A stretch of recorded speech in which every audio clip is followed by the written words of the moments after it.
Talafalava, welcome back to Breaking Waves. We are here with a very special guest. His name is Pila Whanau, who is a creative artist born and raised in the 275 Mad Angry. Yes. How are you this afternoon?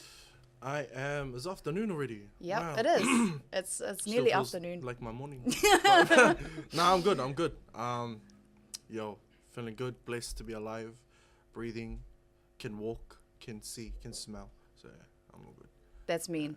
Great way to introduce yourself. Good vibes, high vibes. Tell us a bit about yourself and your background. Well, I'm Pila, come from Mangry, South Auckland, Aotearoa, New Zealand, planet Earth now. Which part of the universe are you from? Universe 7. From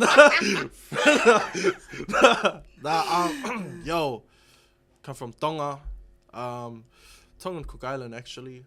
My great-grandparents were from Aitutaki, and where I'm from in the islands of Tonga is Kolonga and Ataata. Yeah. And I'm Muso, and I'm that weird kid. That weird kid. Yeah, that weird kid. Would you like to elaborate on your weirdness? I think they can tell by my introduction already.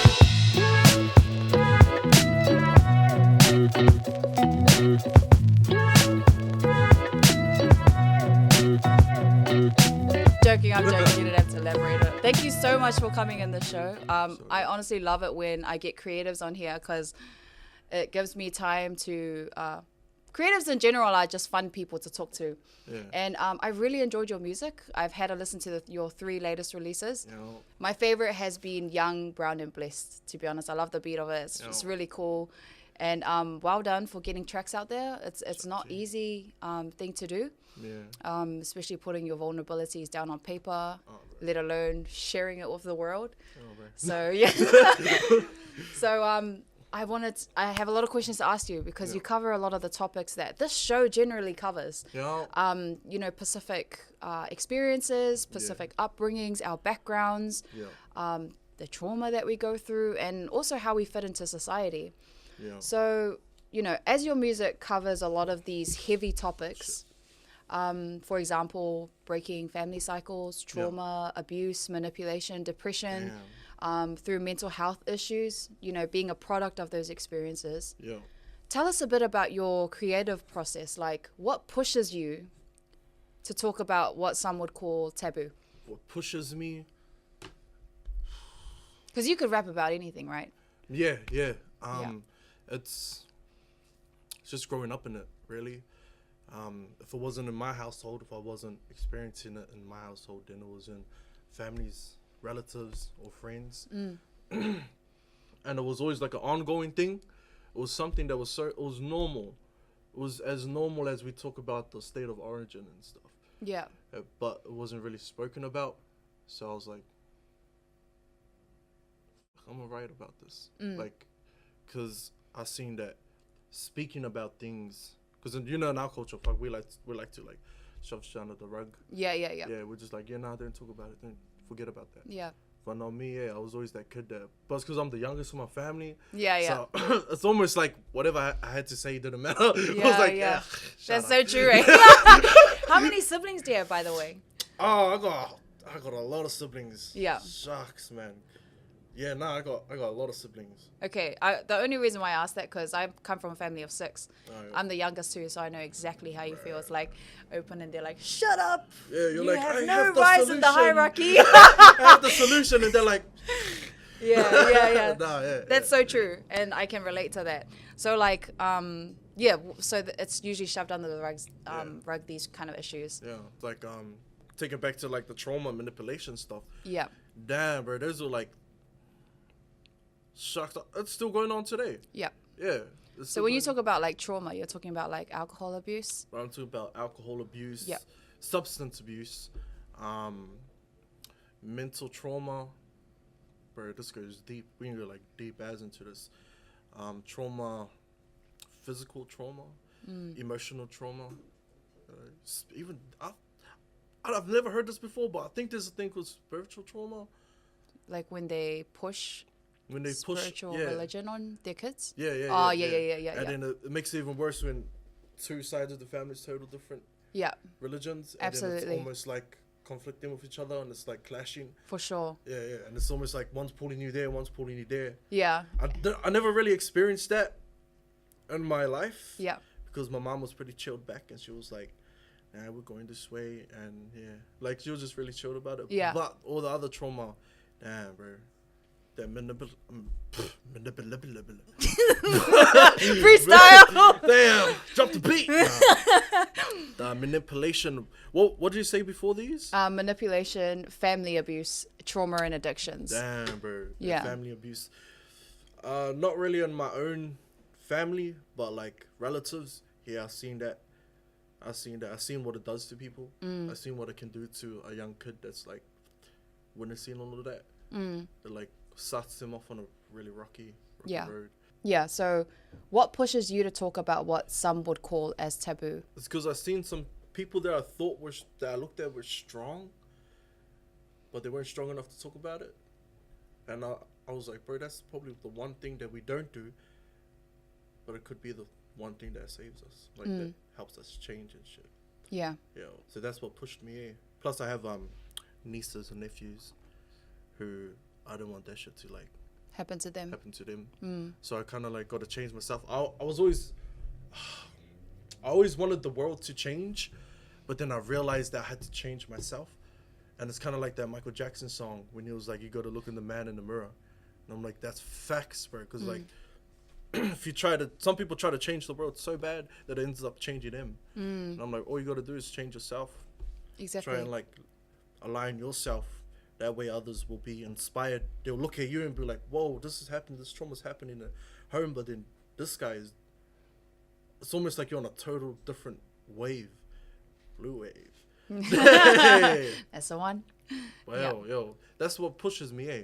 Plus, I just like talking about, I like the confronting thing. Me too. Yeah, I like being like,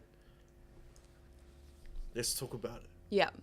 Let's talk about your trauma. Let's talk about why you're drinking every weekend. Yeah. Let's talk about why you're going out every weekend and wasting money on things. And your kids are starving. Your kids are starving. You're still in the same cycle, which takes us to all the cycles that's in our communities and stuff. So it goes, it goes deep as. Yeah. Yo. Why do you think, from your personal experience, it's hard for a lot of people to have confronting conversations? Me personally, when I was like that, when I couldn't have like those conversations with people, it's almost like I couldn't even look myself in the eyes. Yeah. Like you couldn't look at your own reflection and see yourself, right? See yourself, because you're like, probably I was ashamed. I was like, I knew I was stuffing up. I knew I was like, I knew I wasn't in the right space. But I didn't like it when people would tell me about it. Yeah, it was because it hurts, because you haven't addressed it yourself first. That's it. So when someone else tries to come and address it with you, it's like, who are you? Who are you to come and tell me what I'm doing with my life? Focus on your own life. Exactly. And it's like, gets to a point where it's like, I get that whole focus on your own life stuff, but like sometimes, because us as a people, I think we're not really used to accepting help like that often. Like for me personally, I've seen in my life, the people around me would rather do it ourselves. Like if someone comes to ask for help, I don't know if it's a trust issue thing or what, but yeah. There's definitely a lot of things that play into it, and this brings me to your song Young, Brown and Blessed, when you talk a lot about the previous mindsets that you used to have, and being in that stage where you think you know everything, and you also think no one should question who you are, which is what we just talked about, like not being put in a state of confrontation. It's a relatable experience for many young brown brothers and sisters, where you just think you know it all and you know where you're going, and you get into trouble and you don't care what anyone says about you. You don't care if you're gonna get to a stage, I don't know, I'm probably getting too personal here, if you're gonna get a hiding or not when you go home. But when you reflect back onto that time, what kind of support do you feel would have helped you if you had it at that time? kind of support people who actually cared genuinely, who actually wasn't just looking at us like, oh, these are just some rowdy kids from the hood. These are just some. Don't hang out with them. They're the bad crowd, the wrong people. You know, hanging around the wrong people. I'm like, that whole judgment, judging the what was it called? I learned the word last night. I was watching Rizzy and he said it. I think it was scrutinizing. No, it was wait. Prejudice. Yeah. Prejudice. Like all of that stuff, bro. If we got over all of that and just genuinely try to connect with the kids, like, bro, that would have helped big time. Like, just someone to talk to. Because when we're in these garages, when we're in these dark places, that's what we're doing with each other. We're talking to each other. Because no one else will talk to us because they look at us like we're like those people, like just these young dudes who are up to no good all the time. Starting trouble. You know, not realizing that, bro, we just lost. Some of us just lost. Some of us just need to heal. Some of us are hurt from, like, you don't know what people have been through in their life to end up like that. Everyone judges this, but they don't ask, like, what happened? Like, what how got you it, to that stage? Yeah, what got you there? Like, because we didn't just be born and it was just like little rowdy cunts wanted to run around the streets and cause some havoc and stuff. Nah. Goes back to even like self-sabotaging, like self-harming. You know, you just wanna, because you might be going through a lot of stuff at home. Shucks, am I going off topic? No, keep going. Okay. Yeah. Because you might be going through a lot of stuff at home, physical, mental, or both, that you end up going out looking for trouble, just because that's your outlet. With coping mechanisms and stuff. That's your, because hate breeds hate, right? Like whatever you give to someone. Damn, it sounds like that Tupac saying, that Thug Life saying. But yeah, it's like, there's a picture. I'm not gonna draw the picture. There's a picture that is like, it shows the parent here. Yeah. So the parent's here, the child's here. Parents all traumatic. Child's trying to grow up and, I don't know, do life, and then the parent is hitting them, beating them, negative thoughts, all of that. He's now gonna take that to school. Now he's at school. That's the only way what he knows he's gonna how project to. out. Yeah, that's how he knows, because that's what he's been shown his whole life. Absolutely, because children essentially are like sponges, right? Exactly. That's the development part of their life where they're trying to learn, grasp, and they're seeing what the world has to offer them. Yeah. And if that's the kind of abuse they're getting from their home, or the treatment they're getting from their home, and I'm not saying it's the parents' fault, because we don't know what they've been through. That's it. Then it goes back to cycles, the whole like...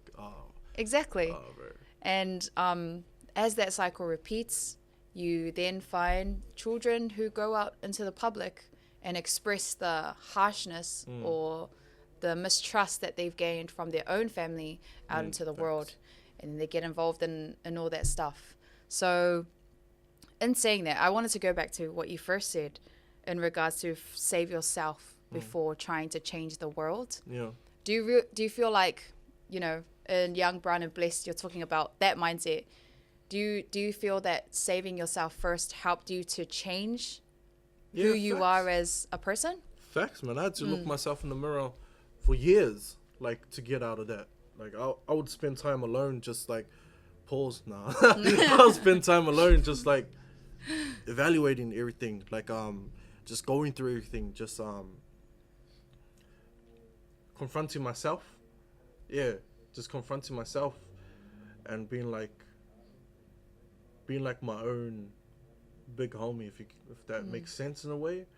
I did have like people around me that were doing that, but if you aren't willing to do it for yourself, then no matter what anyone else says, they ain't gonna do anything. Exactly. Because if you're not willing to help yourself, you ain't gonna get help in the end. Because someone could be like, yeah, bro, here's the ladder to climb out this hole, and you're like, nah.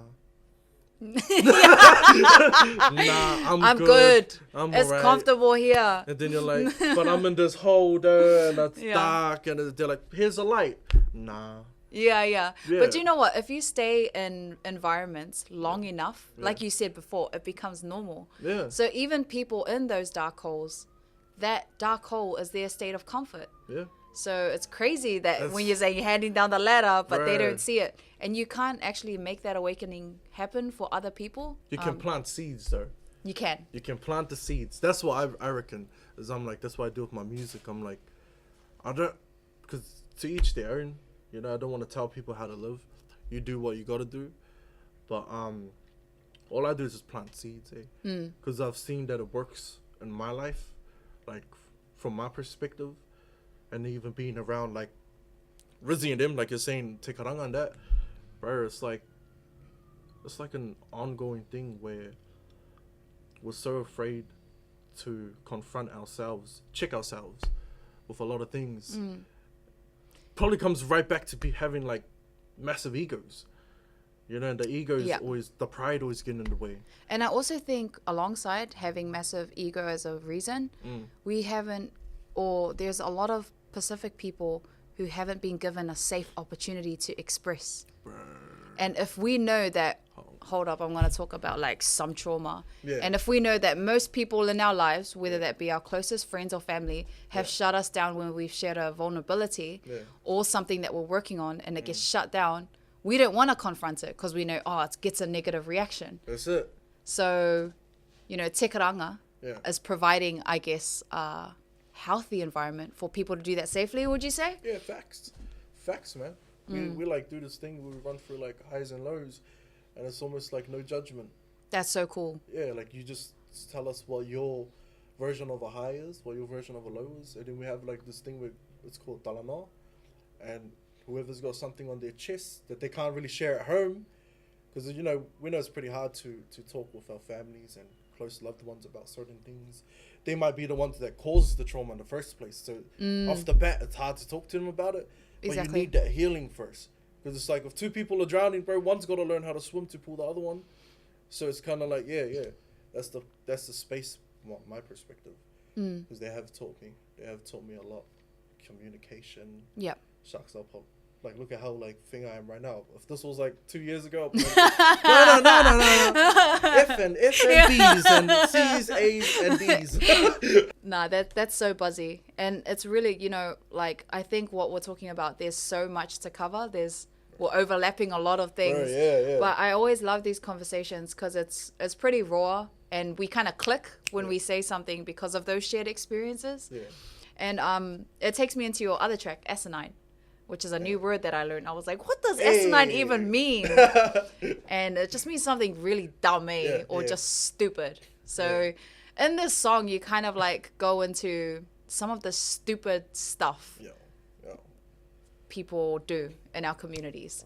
And that's the confronting, that's like the rage and the anger you feel once you, oh crap, because there's like stages of growth, right? There's the identifying, there's the accepting, and then there's the rage that follows when you realize, holy crap, this is happening. And then you get angry and you're like, I put myself through all that stuff.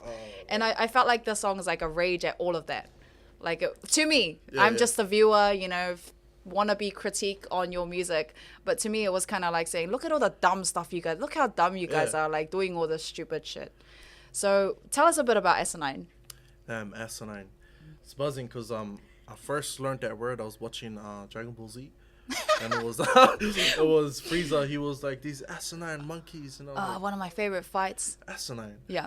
Then I searched them. Once I seen the meaning for it, I was like, yo, it's like I forgot about the Dragon Ball Z, and I was like, well, that's a lot of things that's happening in our community. So, I just started writing about it. But you're right, it is confronting. Yeah. Confronting in an angry way. Yeah, in a disappointed way. Yeah. Man, this is happening, and the fact that a lot of us know it's happening, but we turn up the other cheek to it. Yeah, that's asinine. That's what I'm talking about. I mean, because you can't just like, let's say you're at a drink up, you know the cycle, you're like, holy crap, spiritual awakening moment, I now know this crap is not good. You can't just walk in there and be like, what the hell are you guys doing? You can't just be like, you know, you can't just drop a bomb. What you guys not making money? You're gonna sound like a maniac to these people. Facts. So Right. like the fact that you put that in a song and made it sound so calm, Yeah. is pretty cool. I really enjoyed that. Yeah. How was it when you were writing it? It was really when I tapped in. Yeah. Every time I write, I tap into whatever emotion it is, because I've experienced or I've seen it, and I've seen the emotion, and I've felt it just by seeing it, observing it. So yeah, no, it was exactly how it sounds like. Everything in the song, I felt like that, because I have been the kid who's sneaking out of the house and then coming back, and it's like, damn man, the door's locked. Now I'm gonna climb through the window now. Yeah. Then I have been the kid who's the person who's using alcohol and substance as escapism, and like even with like just feeding the ego, because I didn't know about healing, and I don't think I wanted to heal back then. That self-sabotaging thing. Yeah, it was almost like what is it called, victim mindset kind of thing, and you just keep going, bro. You just keep going. So there was so the first verse is talking about family. It just touches on family family shit. I don't know what the word for it, but yeah, it just touches on family shit and sneaking out, because the sneaking out could be for anything. It could be I'm sneaking out of this house because I want to run away because bro, my dad's beating me every day, so I'm running away. Or it could be I want to leave this house because my stepdad's beating on my mom every day. Or it could be the other way around. Or it could be I'm sneaking out of this house because I just need to get away from the energy. Because the energy in this house it puts me in survival mode so much that now I'm losing my shit. I'm going to school and I'm projecting that to everyone, and I'm like, now the bad kid getting kicked out. I get kicked out, I come home, and then it happens again, and then it's just like, Yeah. so that's what the first verse is talking about, touching on. Then the second verse goes into alcohol, escapisms, goes into started off with a joke when I'm like going home with a 10, but you're waking up to a 5, but at least that asinine. And the funny thing about that is when I perform that, that's the one line that stands out to a lot of people. True. And I'm like, out of this whole thing, that's the line, the joke, like that line where it's like, to me, that's not it. Like when I made that was just a way to open it. But I was like, I consciously was like, watch this, I betcha, that's gonna be one of the main lines that people remember.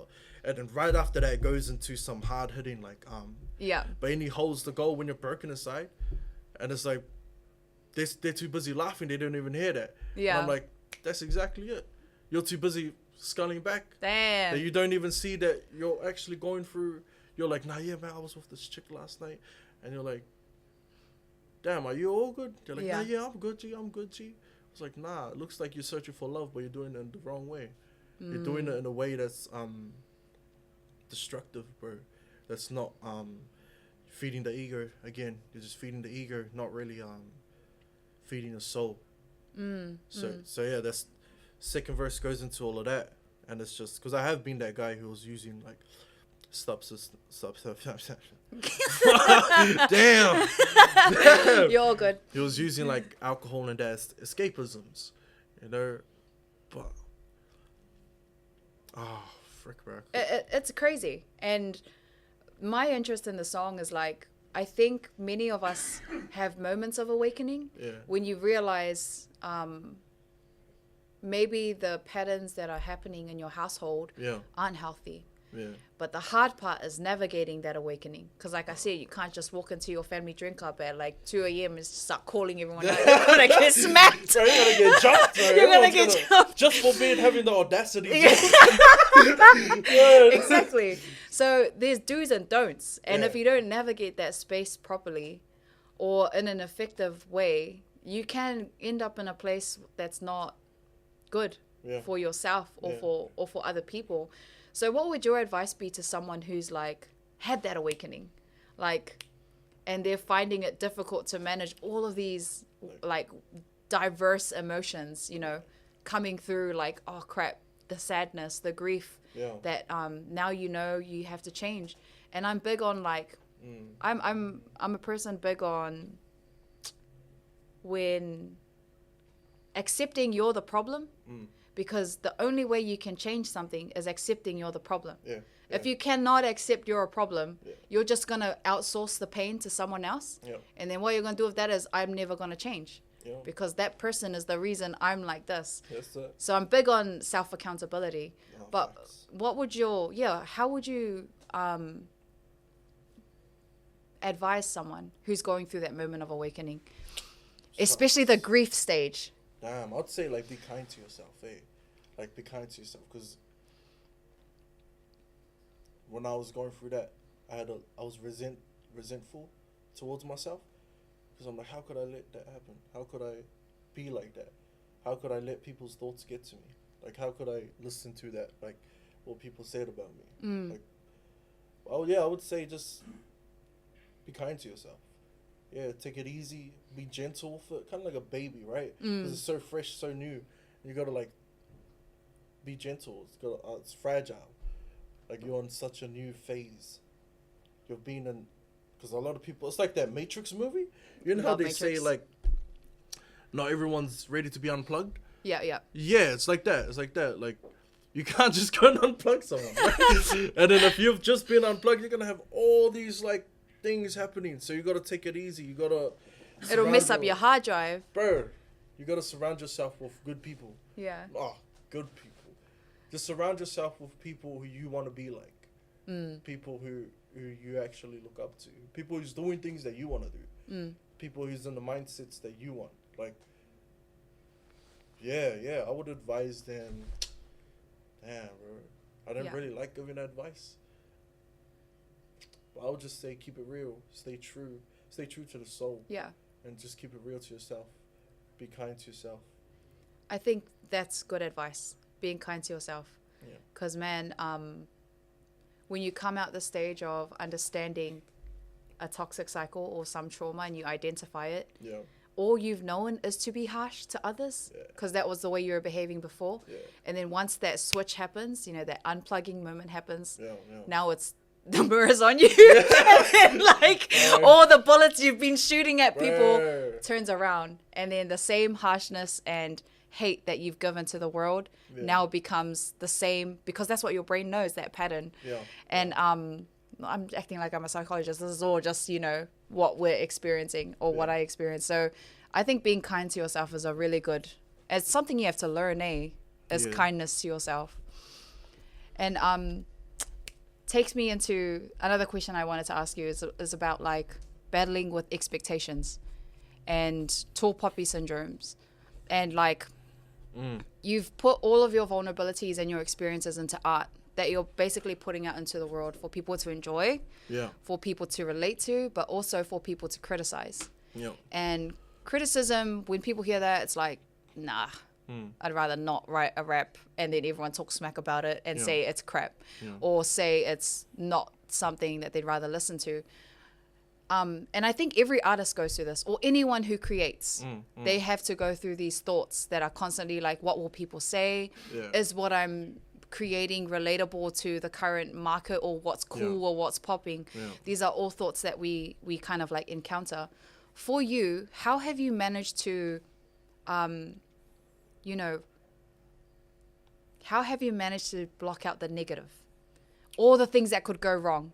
Because it's like that devil here and that angel here. How you being able to like shun out that devil? Just don't give a about it. Yeah, that's just how. Yeah, but how'd you get to that stage though? Because getting there is difficult in the first place. Well, I stopped giving it power. Yeah, I stopped focusing on it. I stopped focusing on people pleasing. Stop focusing on what other people thought about me. What do you think about you? Like, look that's in the more mirror. important. Yeah, that's more important. What do you think about you? Like, there's a saying where it's like, a ship sinks when the water gets inside. So don't let the water get inside. I was that person who cared what everyone thought. I'd post up a rap, and if it didn't get like 2 likes in the next 20 minutes, I'd take it down. Take it down and be like... And then I was like, wait, why am I doing that?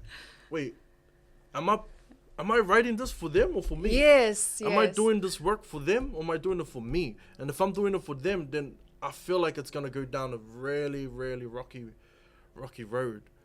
But I started realizing, I came to like a realization when I was like, I was just scared of judgment. I was just scared of them judging me. And then I was like, do I really care what people think? Exactly. Like, nah, I don't. And then I was like, why the fuck am I? Why would I ever listen to that devil on the side? Like, why would I listen to it? It's just negative thought. Like, you can look away from it. But we give it power by giving it attention and feeding into it. Like, let's say I want to write a song about, I don't know, a pen. Write a song about a pen. But I'm like, oh, is that too corny? Is that too thing? Do people like pens? Do people even like pens? Once I have that, like, I stop and I'm like, wait, do I like the pen? Yo, I'll write it. Yeah, I like the pen. It's just like, stop worrying about what people think, man. Like, people gonna hate you regardless. Yeah. Like, if you do what they want you to do. And do what, exactly. And it's like, bro, who cares about it? Yeah. Like, just do it. Just do you. The right people, the people who are meant to be around you will eventually find you. Because, oh man, I'm going to go pretty weird with this, but like, I look at it as like energy frequency wise, you will attract what you're putting out.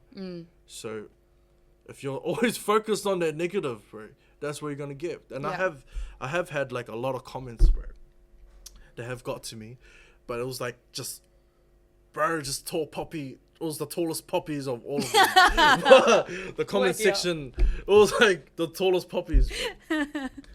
But the funny thing about that was, when I was looking at it, first it was getting to me, because I'm like, damn man, these people, like, they're saying I'm trash, they're saying I'm this. I didn't, for a whole night, it took me a whole night to sit with it. And I just had to sit with those negative thoughts. Not give them any power, just sit with it. And it came to the next day, and I was like, looked at the comments again, and I went, oh bro, these people probably just looked at it, said their thing, next. Exactly. That's it. That's all they did. So why am I phased by it? Why am I phased by this thing that people don't even, like, if I was to see them in the streets and be like, yo, gee, you said that thing, they probably won't even remember. Because it's like, you know how fast paced everything is now? Oh, bro. And then I saw this, I stepped out of my vision, my spiritual, whatever, astral realm or whatever. And I was like, boom, the box. I stepped out of the box and I was like, these people just want to see who gets the most likes on the comments.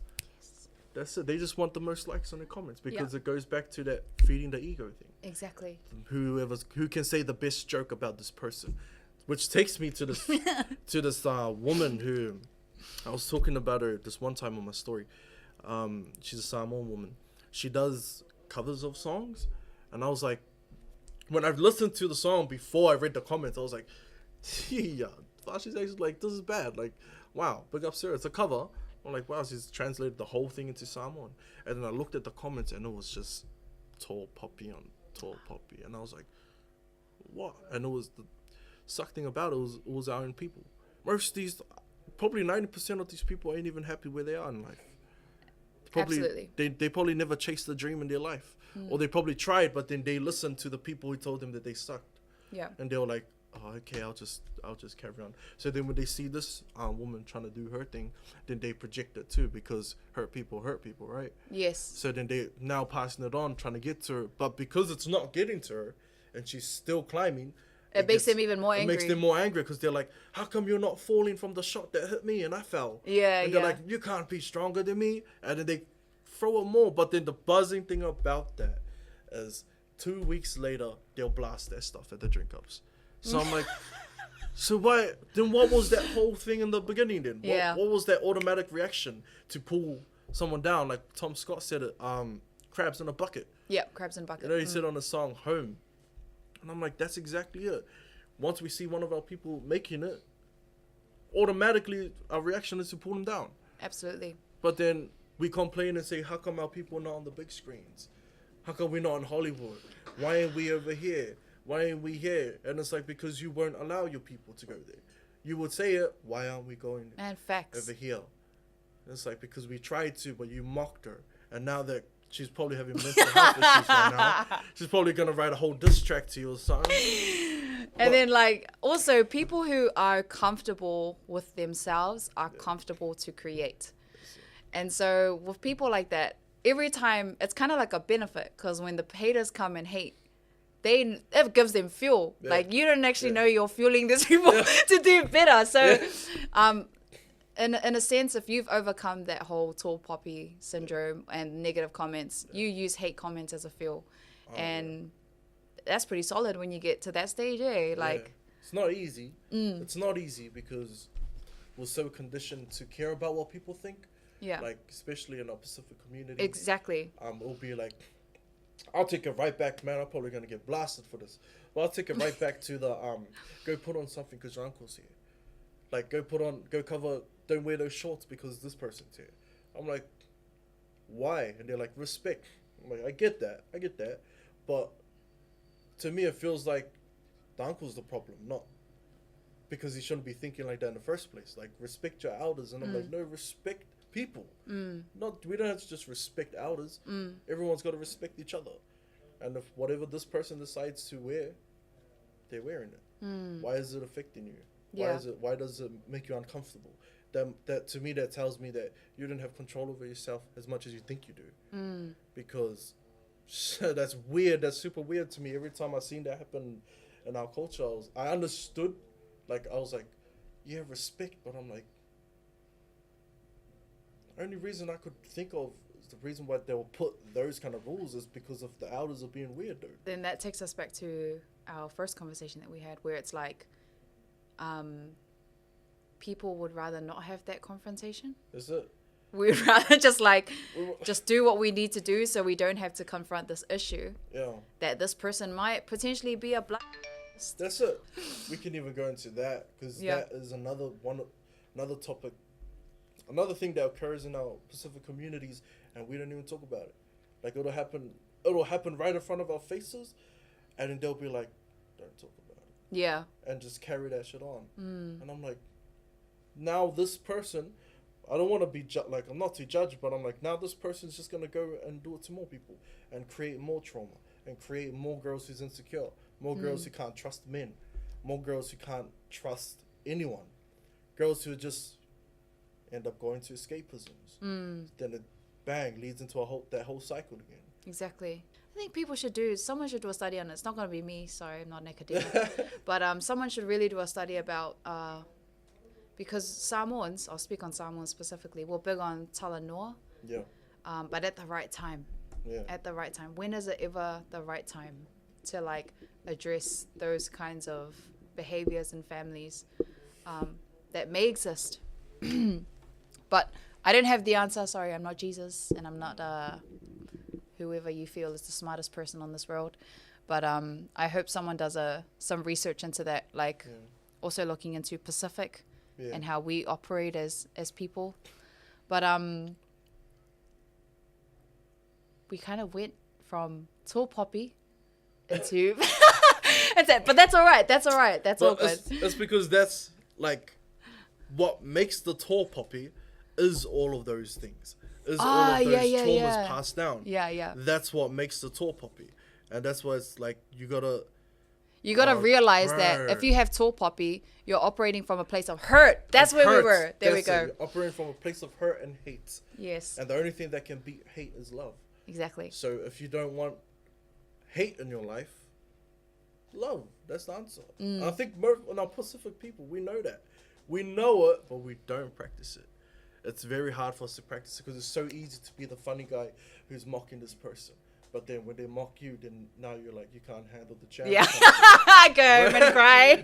Now you can't handle the channel. And it's like, if you see people creating, especially Pacific people, and you don't like it, it's very simple. You just scroll. Find the stuff you like and comment good things on the stuff that you like. However, if you see someone trying, especially our Pacific people, some of us may be severely under-resourced. We don't know where to go when we want to create stuff. We got to build from the ground. Have some empathy, man. Learn some empathy. Compassion and empathy. That's it. That's it. This is where I'm going to ask you to do I would love you to do a freestyle rap about something very dear to me that has gone off the market, which is the Irvine's bacon and egg pies that are not for sale anymore at our dear dairies. That sounds like a love letter to Irvine's bacon and egg pies, but I got a beat for you here. You know, is that all right? Yeah. If this is trash, please don't air it. And remember what we said before, if you don't like it, just scroll up. Just scroll up. Please cut that one out. Send it to me personally, though. Send it to me. I would like to listen and study my own I failures. already planned a story for that one, bro. Thank you so much, Pila, for coming onto the show. I appreciate your wealth of wisdom, sharing your creative knowledge with us, and just for having a really fun episode. I really appreciated this. Do you have any last words for anyone who is wanting to get into the creative scene? Don't care about what people think. Do the music for you.